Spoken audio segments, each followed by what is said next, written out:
कृपया अपने नेत्रों को बंद कर लें।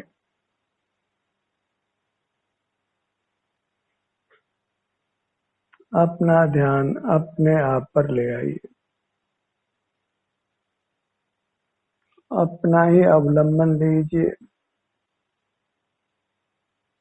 सिर से पांव तक यह आपकी अमूर्त काया है।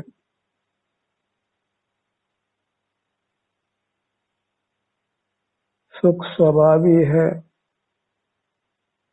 इससे युक्त रहने से ही सुख का अनुभव होता है।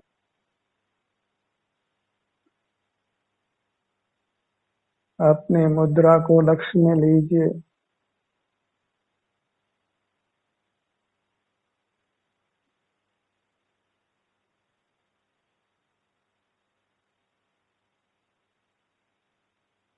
आप जिस भी आसन में हैं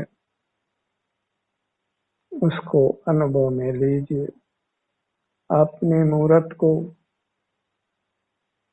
जो आपके लिए प्रभु की मूरत है।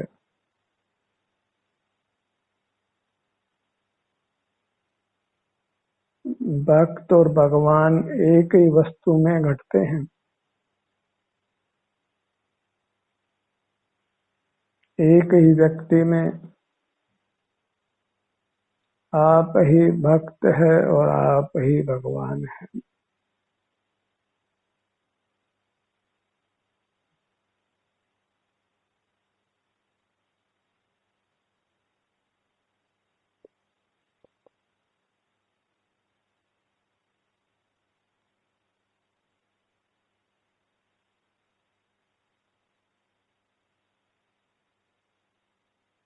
दो पदार्थों में संबंध घटाने से ही संसार की उत्पत्ति होती है।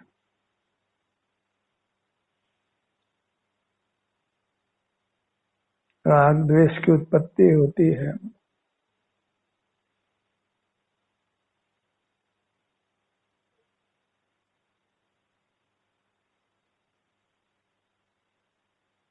अपना संबंध अपनी दिव्य काया के साथ।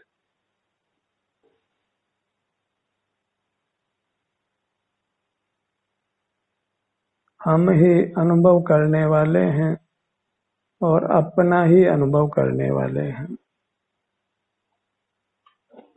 जहाँ द्वैत होता है वहाँ अवश्य राग द्वेष उत्पन्न होता है। एक में राग द्वेष नहीं घटता है।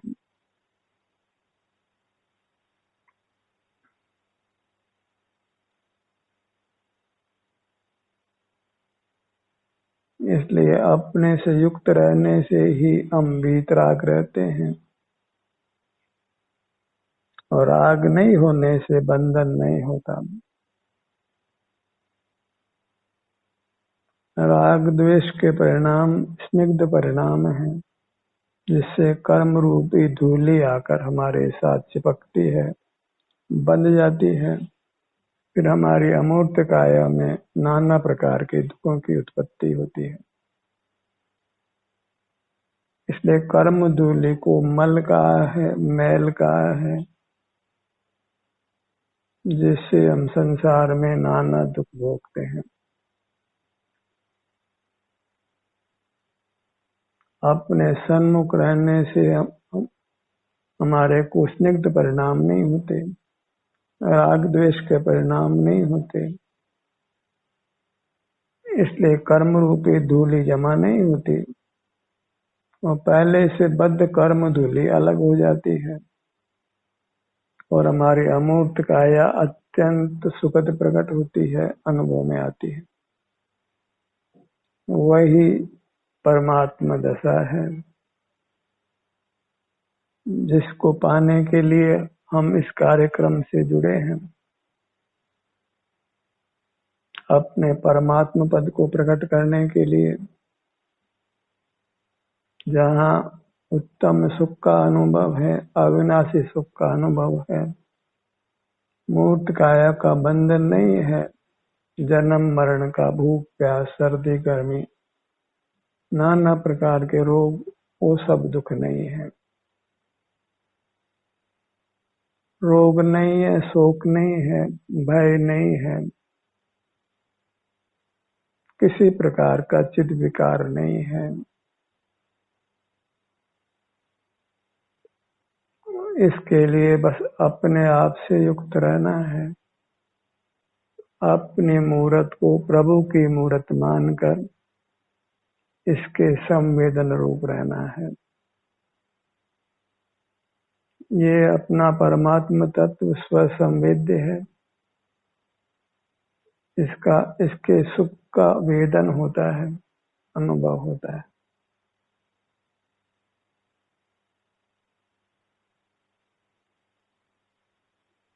अपनी अमूर्त काया जो हमारे लिए परमात्मा है, आनंद आता है। शर्त यही है कि हमें इसके सन्मुख रहना है। यहाँ जो भी कुछ घटना घट रही है, जो भी कुछ परिणाम हो रहा है, अपने आप ही बस हमें उसका अनुभव होता है। अंतर्दृष्टि करने पर, बाहर से ध्यान उठाने पर जैसा भी अनुभव होता है उससे हमें संतुष्ट रहना है, अन्य कुछ आकांक्षा नहीं करनी है।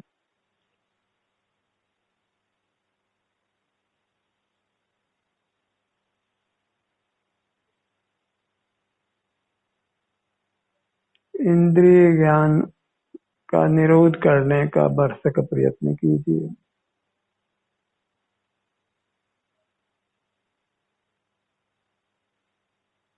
कुछ देखना नहीं है, कुछ सुनना नहीं है, कुछ सूंघना नहीं है, कुछ चखना नहीं है, कुछ छूना नहीं है।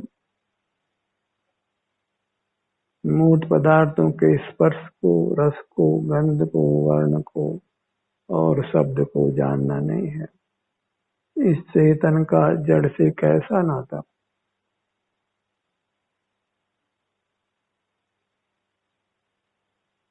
विजातीय तत्व हैं जीव और अजीव, दोनों का मेल अच्छा नहीं है, सुखद नहीं है।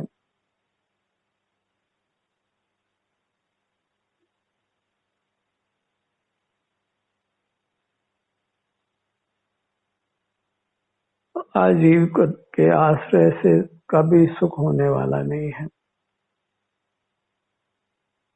पर के आश्रय से कभी सुख होने वाला नहीं है।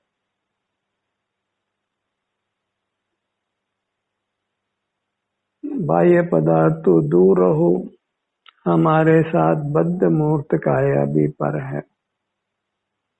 मैं नहीं हूँ, मेरी नहीं है।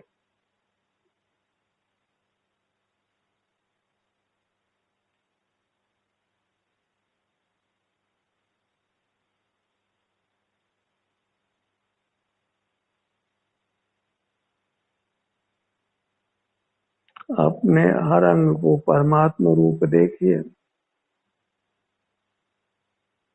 उसके सन्मुख रहिए। जैसे परमात्मा के मंदिर में हम सन्मुख रहते हैं, तथा कथित परमात्मा के जो वास्तव में है तो मूर्त की मूर्ति ही, अचेतन ही, पर जो भी उसमें हमने प्रभुता की कल्पना की है, जैसे उसके सन्मुख रहते हैं, वैसे अपने चेतन मूर्ति जो सिर से पांव तक है, उसके सन्मुख रहिए।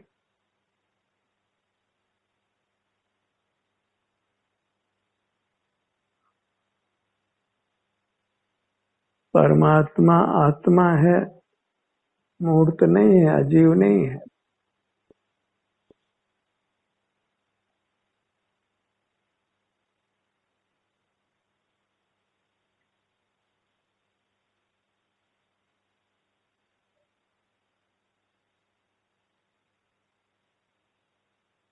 अपने सन्मुख जीवन बाह्य जीवन से अलग प्रकार का है।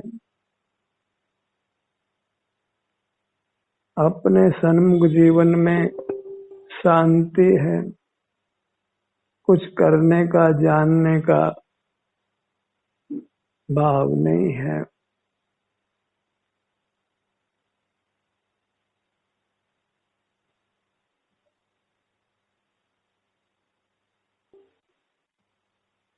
अपनी मूरत ही प्यारी मूरत है। लव दाई सेल्फ,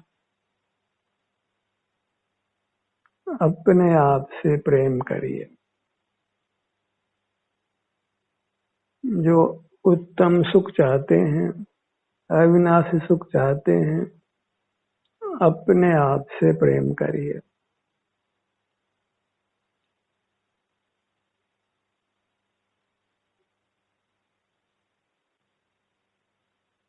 पर का प्रेम कुशील है और अपना प्रेमशील है।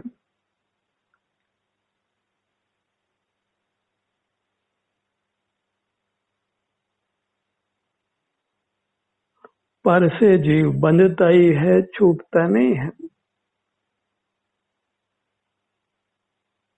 अपने से युक्त जीव ही छूटा हुआ है, स्वतंत्र है, और फिर वह सकल पर जगत से अप्रभावी रहता है।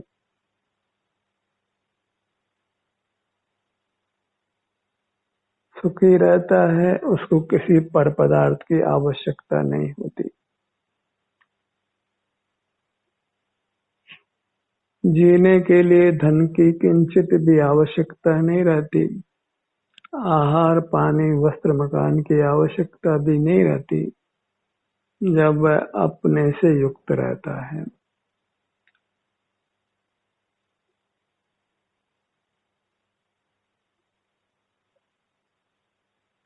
आवश्यकता विहीन जीवन ही सुखद जीवन है।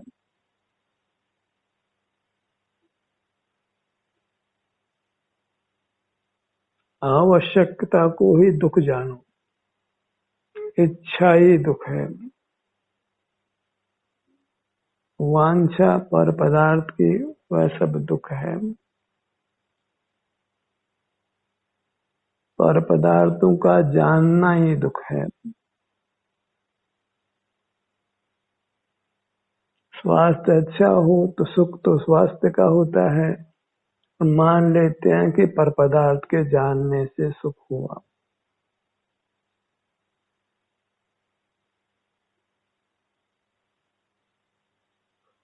जब हम स्वस्थ हैं तो फिर सुख के लिए किसी बाह्य वस्तु की आवश्यकता नहीं है। स्वस्थ व्यक्ति डॉक्टर के पास नहीं जाता है, दवा का सेवन नहीं करता है। जब अपने में स्थित हो जाते हैं, सिर से पांव तक यहीं सन्मुख बने रहते हैं, तो किसी पर पदार्थ की वांछा नहीं रहती है, किसी के सहयोग की आवश्यकता नहीं रहती है, किसी प्रकार का भय नहीं होता है।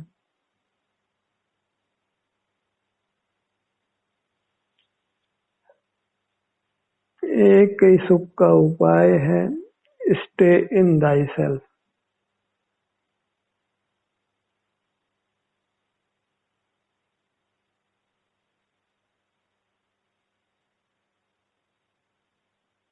बाहर कर्फ्यू हो या कोई छूत की बीमारी हो तो कहते हैं कि घर में रहिए, या मोक्ष मार्ग में अपने में रहिए। बाहर बहुत कारमान प्रगड़ना ठसाठस भरी है। जो भीतर आने को तत्पर है, जिससे संसार होता है, उससे निर्बंध रहने के लिए अपने में रहिए। स्टे इन दाई सेल्फ, अपने सिर से पांव तक रहिए। आप सुरक्षित रहेंगे,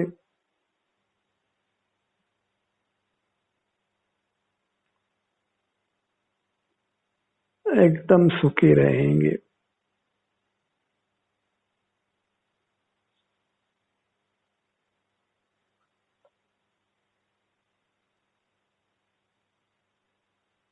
अपने शरीर के विभिन्न भागों पर दृष्टि ले जाइए। ऊपर ललाट का भाग, ये परमात्मा का ही भाग है। अपनी परमात्मा स्वरूप काया का ही भाग है। परमात्मा का भाग भी परमात्मा है। आप मन ही मन बोल सकते हैं, ललाट देवाय नमः। देव का ये भाग होने से, हिस्सा होने से यह देव है, और देव है वह नमन करने योग्य है।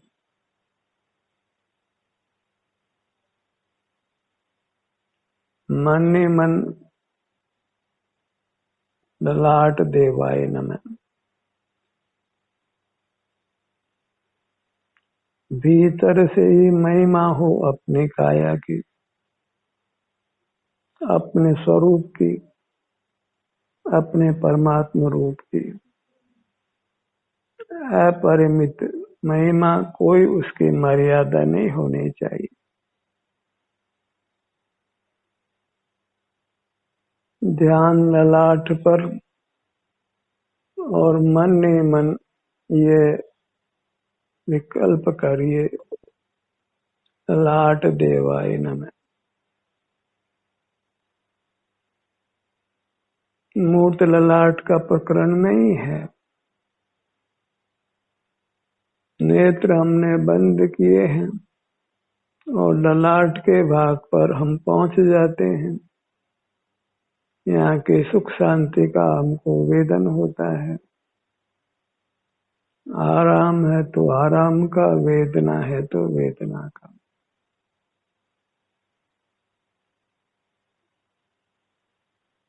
इतने से भाग के प्रति नमन का भाव हो। अभी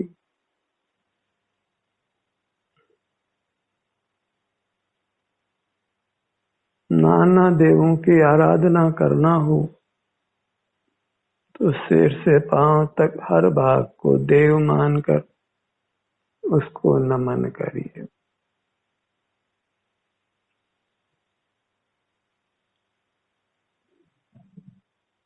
नमन करने का ऐसे झुकना है, ढलना है, अपनी ओर मुड़ना है। बाहर से भीतर आना है। इसी को हम अंग्रेजी में अबाउट टर्न कहते हैं और संस्कृत में प्रतिक्रमण कहते हैं।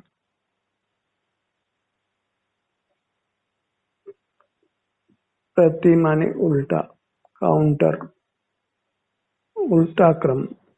अब तक बहिर्मुख, अब अंतर्मुख। बाहर से भीतर की ओर।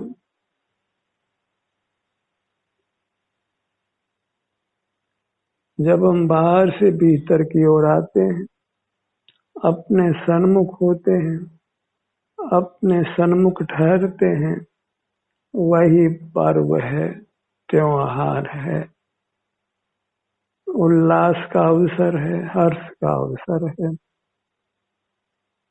अपनी सुख निधि को पा लेना, उपलब्ध कर लेना, अनुभव में ले लेना, इससे बड़ा उत्सव कोई नहीं। यही महोत्सव है। ललाट का भाग, ललाट देवाय नमः।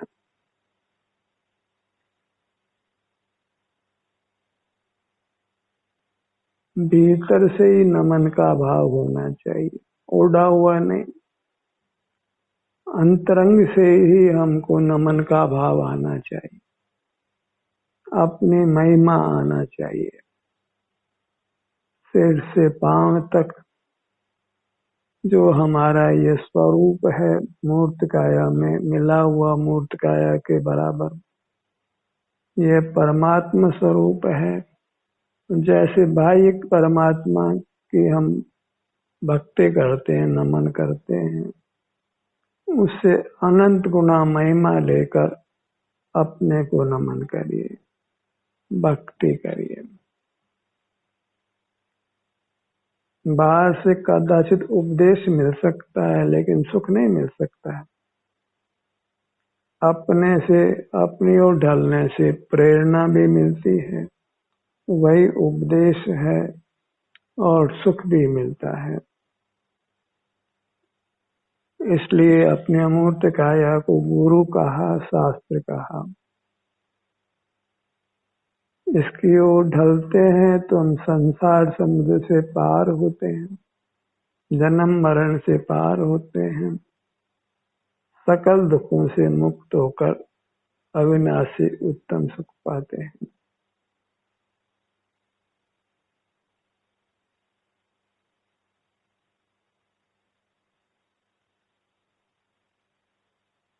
इसलिए अमूर्त काया ही तारने में सक्षम होने से तीर्थ है। आत्म ही है देव निरंजन, आत्म ही सदगुरु भाई। आत्म शास्त्र तीर्थ, आत्म ही सुखदाई। ये अमूर्त काया ही देव है, अरूपी देव, निरंजन देव, और यही सदगुरु है। अंतर में जाकर ही हमको प्रेरणा मिलती है अपने में ठहरने की। सकल सम्यक ज्ञान की उत्पत्ति अपने सन्मुख होने से ही होती है। इसलिए ये अपने अमूर्त काया ही शास्त्र है, और इसी के आश्रय से हम संसार से पार होते हैं। इसलिए यही तीर्थ है, और इसी के सन्मुख रहकर इसी की अवस्था को अनुभव में लेना, वेदन में लेना, वही धर्म है।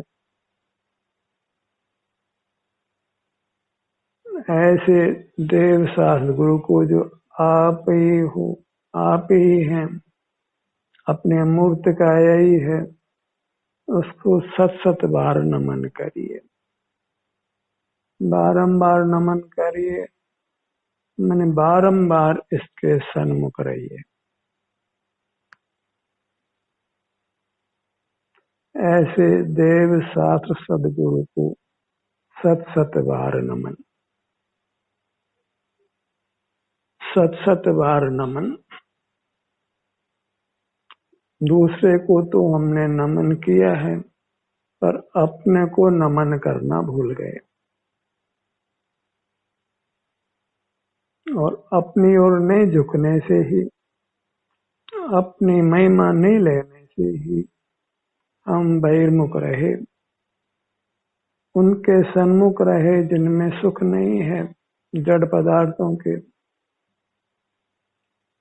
या अन्य जीवों के भी जो मूर्त हैं, मूर्त में मिले हुए हैं, लेकिन वो अपना सुख हमको नहीं दे सकते हैं, उनके सुख का हम अनुभव नहीं कर सकते। भले आप कितना ही नमन करिए उनको, सुख तो हमारा ही हमको मिलेगा। अपने द्रव्य के आश्रय से हमको सुख मिलेगा, शांति मिलेगी, विश्राम मिलेगा। जैसे बाहर के काम में हम अरुचि रखते हैं, आलसी हो जाते हैं, ऐसे अंदर आकर आलसी हो जाइए। कुछ भी अंदर करना नहीं है, करने की आवश्यकता भी नहीं है। स्वतः ही हमको हमारा सुख अनुभव में आने लगता है। अत्यंत निष्कर्म रहना है, कुछ भी करने का भार नहीं है, कुछ भी करना नहीं है। आँख की पलक भी खोलना नहीं है, कुछ मंत्र भी जपना नहीं है, कुछ हिलना डुलना भी नहीं है।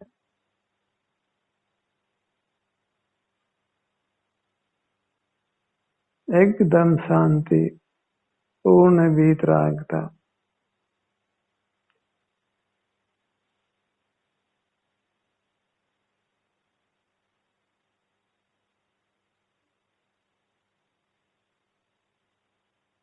अपने नेत्रों के भाग पर आइए।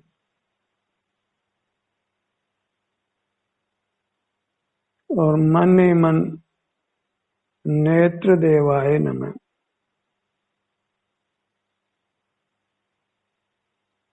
ये आत्मदेव परमात्मा देव का अमूर्त भाग है। इस भाग को हम नेत्र के रूप से पहचानते हैं। इसलिए अपने इस अमूर्त भाग को, जिसको हम नेत्र के रूप से पहचानते हैं, अपना रोम रोम आनंद दाता होने से हमारे नेत्र भी आनंद दाता हैं। इसलिए इनको सत सत बार नमन हो।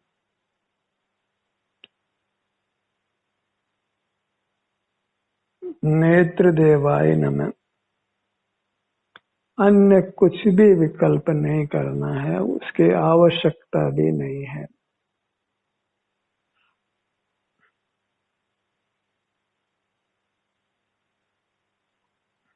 अपनी महिमा में लीन रहना है। जैसे बाह्य विषय को जीव एकाग्र होकर भोगना चाहता है, भले ही भोग नहीं पाता है, थोड़े समय में ही उस भोग से छूटता है, आकुल व्याकुल होता है। पर अपने इस दिव्य काया के भोग में कोई आकुलता नहीं है, कुछ छोड़ने का मन नहीं है, निरंतर यहीं बने रहने की चाह है।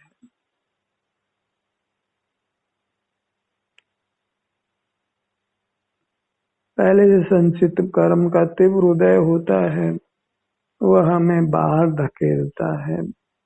जैसे जैसे वह मोह कर्म क्षीण होता है, कमजोर पड़ता है, तो हम सुगमता से अपने सन्मुख रह पाते हैं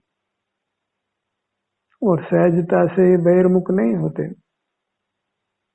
इस तरह कर्म की संतति टूटती जाती है, बद्ध कर्म नष्ट होते जाते हैं और हम निर्बंध हो जाते हैं, स्वाधीन हो जाते हैं, मुक्त हो जाते हैं, परमात्मा हो जाते हैं। अपने ध्यान को दोनों कानों के भाग पर लाइए, बायां कान और दायां कान। और मन ही मन कर्ण देवाय नमः।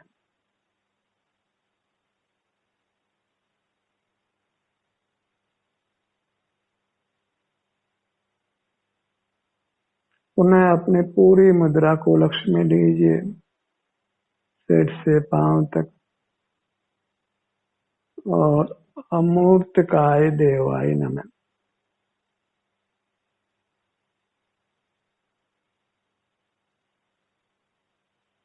अमूर्त काय देवाय नमः। अमूर्त काय देवाय नमः। अधिक से अधिक अपने सन्मुख रहने का प्रयत्न करिए, मनुष्य जीवन को सार्थक करिए। ध्यान का सत्र यहीं समाप्त होता है। आपकी सहभागिता के लिए हार्दिक आभार।